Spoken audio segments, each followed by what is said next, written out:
If you look at the graph, at the end of the trail, there may be a snail slowly crawling forward. Yes, forward. The snail marks the direction for us. But what if we don't see any snails at either end? How are we going to distinguish the direction to the future from that to the past?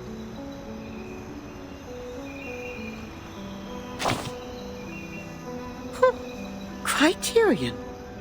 Well said, darling. To figure something out, you always need to make deductions based on facts and logical reasoning.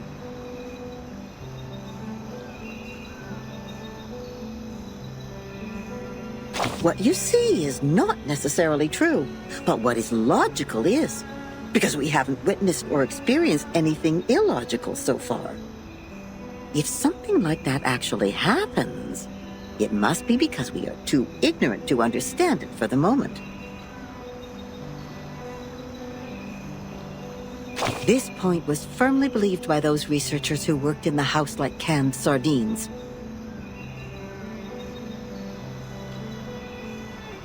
It remained true to them until the first drop of rain rose. The sardines suddenly found that the knowledge they possessed couldn't support the point anymore.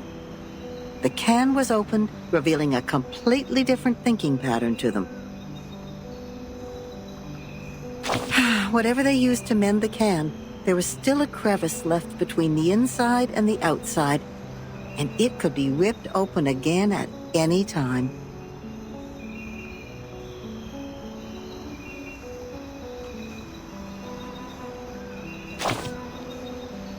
The chaos didn't last. If it really was the rain that swept away the snail and messed up time, then we should look at the silver lining. Does it mean we will find out the truth of time once the secret of the rain is revealed? There has never been a shortcut like this one, since time is only an intangible concept. So then, observation stations were built all over the globe. The staff learned how to collect and keep the valuable samples efficiently in no time. The little boxes they used to store the raindrops are still being upgraded even now. Order and silence were brought back to the labs. Every piece of gear was placed back on the right track. It was a grand feat, and no one could have accomplished it inside this huge, cumbersome machine except another machine.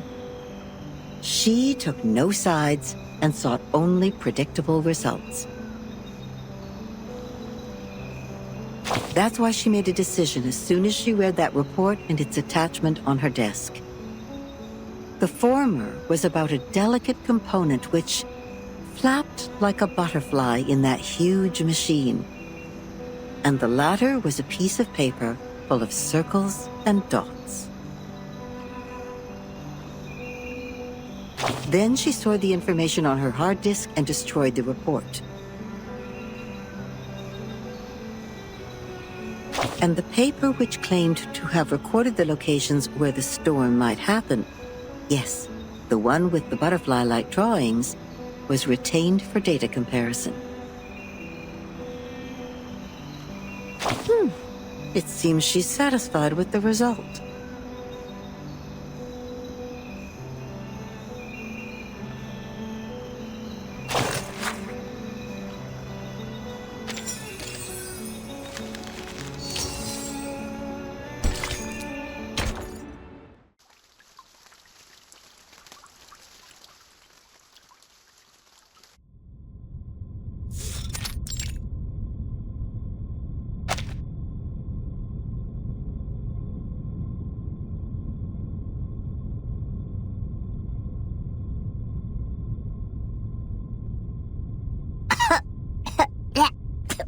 Where are we?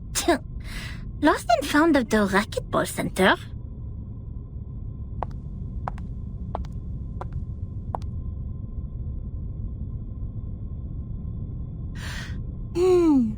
The orb showed copper pieces. We need to find something that seems to be locked, but is actually not. Found it! Nothing can stop the genius, Matilda.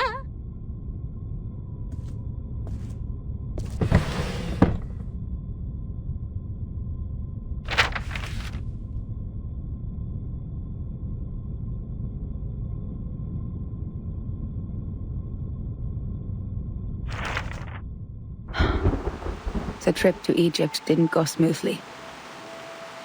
The ship was hit by a common storm at sea. We were lost in the fog after that, completely off course. Then something emerged from the water. Since the first storm, the Foundation has received frequent sightings of arcane creatures which should have been extinct in history. I had no idea what I was shooting at, even after I emptied the clip. And I didn't know what to do, so the arcanists brought us back on course. She named the precise longitude and latitude of our location, even without using the sextant in the spare cabin. I wonder how she did that. Perhaps the world did look different in her eyes. Then when I was about to step on a random plank on the ship, she suddenly dragged me back. I thought it was only an inappropriate joke. But the next second, the plank broke. I was stunned, and as to how she saw that coming, she just answered me as if we were talking about the weather. Because that plank is deformed like a rhombus. I was confused. Where is the rhombus?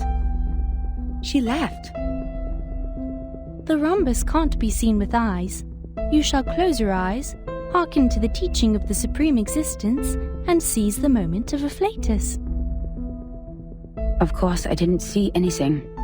Nor did I understand what the moment of afflatus was. Perhaps it's just another privilege enjoyed by arcanists, just like their right to be lunatic. Nevertheless, she reached the correct conclusion in a completely wrong way. Is it really possible? Anyway, she saved my life. But that was not enough to settle the differences between us. She remained rejective to working with the Foundation, and I finally gave up on the attempt to persuade them. My mission on that trip was not to make contact with them. Besides, what we needed was builders of the storm observation system, not some liars who would only make things worse. As for the shelter they took from the storm, she wouldn't say a word, as if she were dealing with a spy who pried to find out the deepest secrets of the Arcanists. In the end, Hugh mediated between us. He gave me an address in Istanbul to which I could send the letters to contact them. After that, I spent more than half a year in the Egypt office. Things were even worse there than I expected. Some have gone missing after the storm. The people who were supposed to be in the Egypt office, according to the member list stored in the headquarters in 1985, were not there when I arrived. The situation could be caused by the limitations of the transmission of paper-based materials, or because the computer was not yet popularized to every corner of the globe at the time. One minor mistake of a copyist could develop into a huge difference. Besides that, the chaos inside Laplace was an even worse issue. I learned that someone published the paper Samplings of Global and Regional Chaotic Energy Route Changes in the name of Butterfly of Lorentz. Apparently they secretly used our sampling sites, yet their research direction and conclusion were radically different from Laplace's. The researchers equally divided into two schools. One sticking to the human technology they have focused on, and one changing their direction to Arcanum. At the time, it was still too early to decide which direction was right, without sufficient experimental data. But many already believed that if time continued to be reversed, human technology would only keep falling into decline, while Arcanum, which relies on personal ability, would rise again. It's true that Gnosis cannot be copied, verified by an independent third party, or comprehended through reasoning. Its nature decides that it cannot lay the foundation of science or be popularized to every ordinary person. It takes solid marble to build a castle, not slippery sand. Even so, what harm will it do to rely on arcanum when the underlying logic of all things has become unreasonable? Before the disagreement was settled, the storm in 1987 was predicted. We were ordered to return to the headquarters 24 hours before its arrival. But the prediction was not accomplished by Laplace. A captive from Manus Vindictae names the precise date of that storm. Our enemies, those lunatic xenophobes, valuing only pure blood, made it further than we did. Yes, we built observation stations, we made countless deductions, we developed multiple simulation models. We made efforts, we sacrificed life, we did whatever we could. Yet the result was that we didn't find any other regions immune to the storm, except the headquarters and another one in North America. In the end, 95% of the branch members were reversed, 87.9% of the equipment was destroyed, and 100% of our predictions failed. In conclusion, our endeavor brought no achievements. As for the captive from Manus Vindictae, the delirium patient who claims that oracles flowed under his parietal bone, when we asked him how he learns the precise date of the storm, he burst into laughter. Can't you hear it? Has God left you behind when he spread his grace? Then he smashed his own skull with a handcuff. Yes, there was no doubt. He was an incurable lunatic.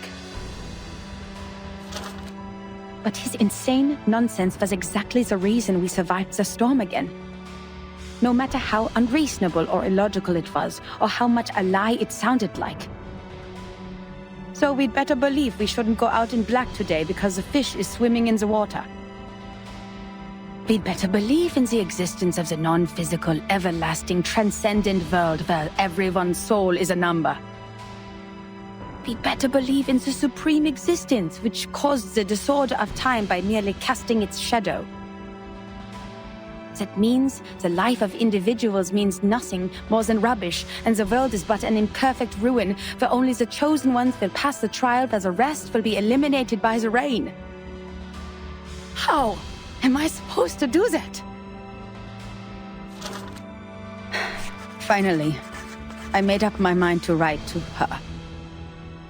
I didn't expect her to answer my questions. All I wanted was to confirm if she had survived that storm. For the sake of our peaceful talk about the rhombus. Yet what I heard from them was a simple announcement of her death, with only 2 words. She died. Then it burned and turned to ashes in a second. On the same day, the first and only timekeeper who just took office, the 12-year-old child, returned alone from the storm. She told us the time in the outside world at that point. And that was how I knew she was right. It is right in front of you. But if there is a God, why are you playing such a prank on us after we had suffered from the collapse of all the existing orders and the failure of all the great laws? If this is what she calls a glimpse of the supreme existence, the moment of afflatus, do you have to present it in such a cruel way? The last 2 digits in the number of the year after that storm were exactly her name and her number. 77.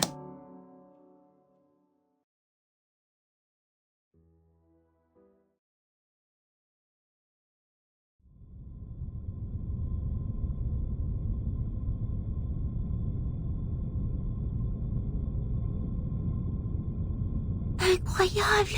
Incroyable! C'est vrai! Quelqu'un a vraiment fait cette prophétie! Bertin and Soneto will be thrilled to know what we found! Well done, Miss Sotheby! You performed as well as a formal investigator!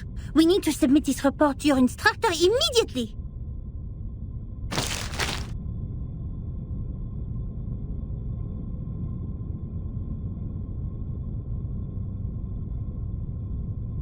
What are you doing in other people's rooms?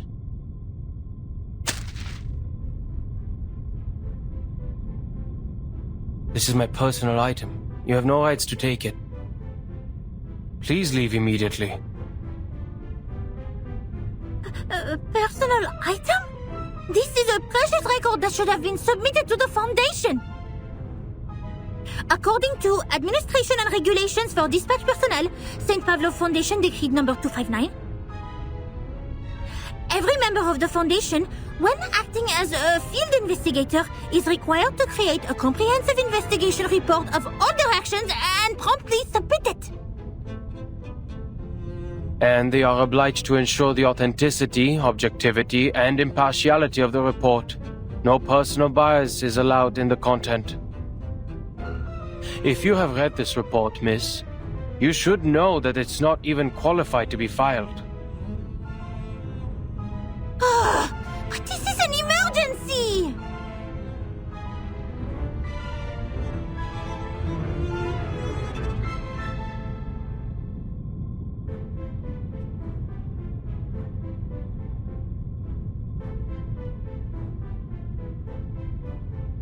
I can tell from your uniform, you are a student of SPDM, or... This is Laplace. Do you have your guardian's approval to leave the school, Miss Underage Student? Approval? I don't need that. I am not a student. You are talking to the exceptionally promoted monitor assistant of SPDM. Here is my ID.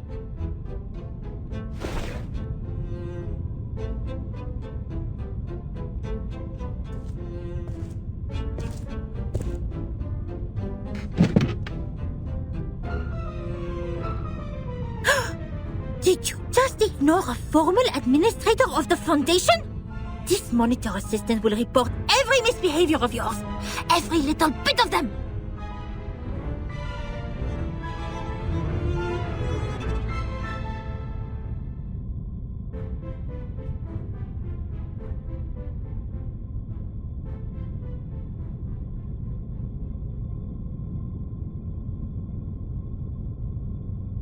Miss Moisson, we found that report here. The great Miss Buanish and I discovered some important information. I came to you and Madame Z immediately after we read it. Miss Buanish, why are you confronting Mr. Chair?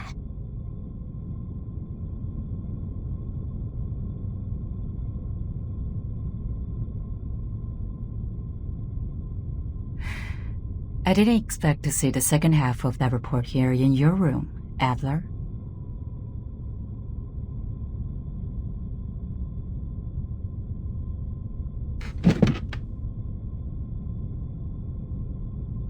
Don't call me that, friend.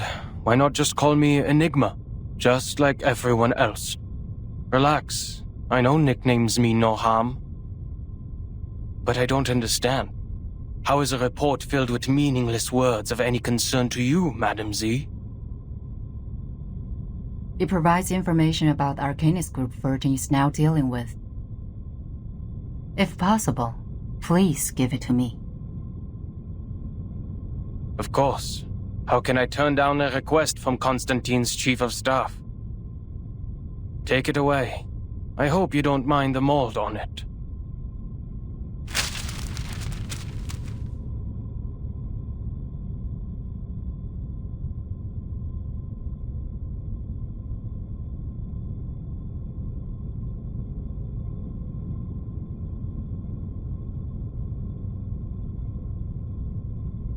Attention to your manners and do not bring disgrace to the computing center, Mr. Rude.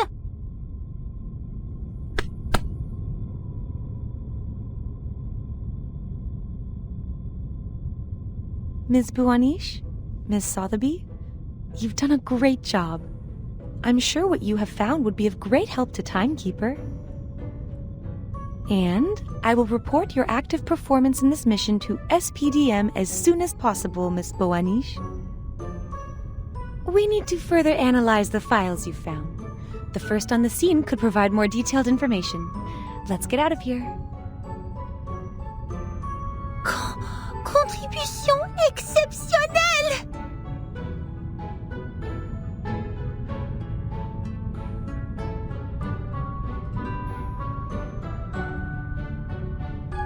Oh là là, exceptionnel! Non, non! Calme-toi, Mathilda. I didn't accomplish it alone. Assistant Sotheby also played a significant role. Hooray!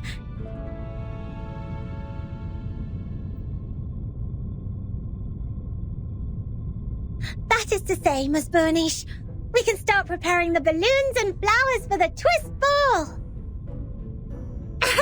Speaking of which, this monitor assistant still needs to think about it. By the way, just call me Mathilda.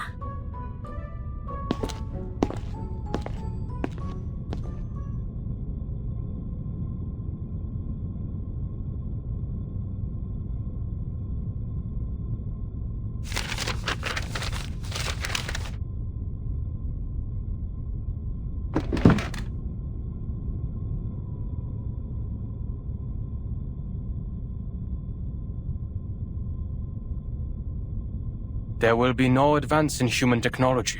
You think so? Even thee, Madam Z, has given up on the study of theoretical physics and become a politician.